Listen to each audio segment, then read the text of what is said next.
Hindi siya puyat dyan. Hindi lang talaga siya natulog. What a gift of my friend, Lilia. Nako, she loved me much.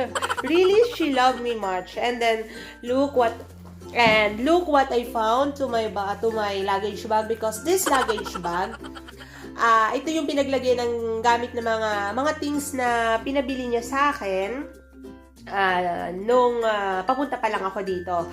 So, hindi ko na nilagay sa plastic. Ito na lang pinadala ko papunta sa kanya. So, pagbalik, jaran! Oh my God.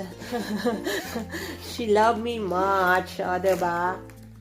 Diba? Talagang binigyan niya pa ako ng kasi yan, na-share ko sa kanya. Marami siyang ganito, pang kape. Alam mo naman tayo, diba? Ako din, paborito ko kasi yun sa kape. Talaga. Yung mga gantong tinapay. Tapos, ayan, marami rin siyang cheese na ganito. Diba? O. Lilia. May expired na to. Anong tawag dito? Yan. Having a cheese. And also this lace. Ayan, diba? Binigyan niya naman ako ng lace. And, oh my God, the cheese one. The other one, cheddar. Oh my God. It's, nagbigay siya ng cheese. At saka ng another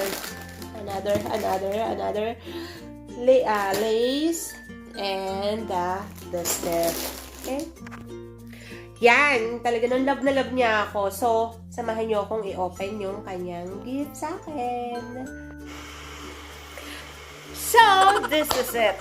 So, I'm gonna open this. Hi, Lilia. Thank you so much. Talagang love na love mo ako, no?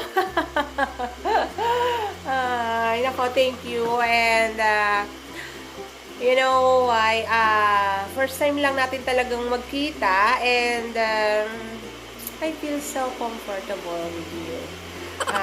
Walang kahalong kaplastikan ng ating friendship. Ano naman, diba? Talagang sa sister. Kasi talagang nakikita mo naman sa tao yung parang talagang real friend mo. Yeah, like yung friend ko yan, si President, at saka may kanya-kanya naman. May kanya-kanya namang identity pag nakikita natin ng isang tao, diba? Sa ating isip, may kanya-kanyang hindi naman natin ginajudge, pero napipil natin ang isang tao, diba? So, yan, i-unboxing ko na ang gift mo sa akin. Although, alam ko na to, pero syempre, hindi ko naman alam kung anong design. So, I'm gonna unboxing. So, this is, yan. Okay. So, this is it. Yan. Nag-copy kami sa Mac. And alam mo naman si Ma'am, tinago niya pa yung asukal. So, doon naman ang pagka-Pilipinang, pagka-Pinoy. So, ito ang regalo niya. Unboxing ko na. Teka, sandali. Ang gonna make ready. Dahil talagang na-over ko. Kasi naman, lechon talaga. Lamb talaga yung aming lunch ni na Papu and Yaya. So, this is it. Nako, I love you talaga. Kasi, and, sa kanila ako bawi sa'yo, girl, ha? Babawi rin ako sa'yo. Lagi na lang. I don't know why you are so kind to me. Char. Nag-drama pa no? So, ay!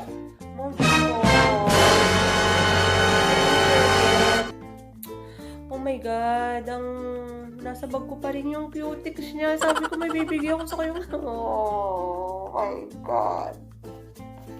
I forget. So, this is it. Paano ko ba ito buksan? Talaga naka-sealed. Naka-sealed talaga siya. My goodness. Oh my God. Actually, ngayon lang talaga kami nakita ni Lilia, pero yung masama sa inyo, she's really friend, good friend na talaga. Pero we almost 1 year talking. Oh! Yes! Charan! Victoria's Secret! And the other one is... Sige. Yes! Lotion. Yes pa rin. Sige nga, sige.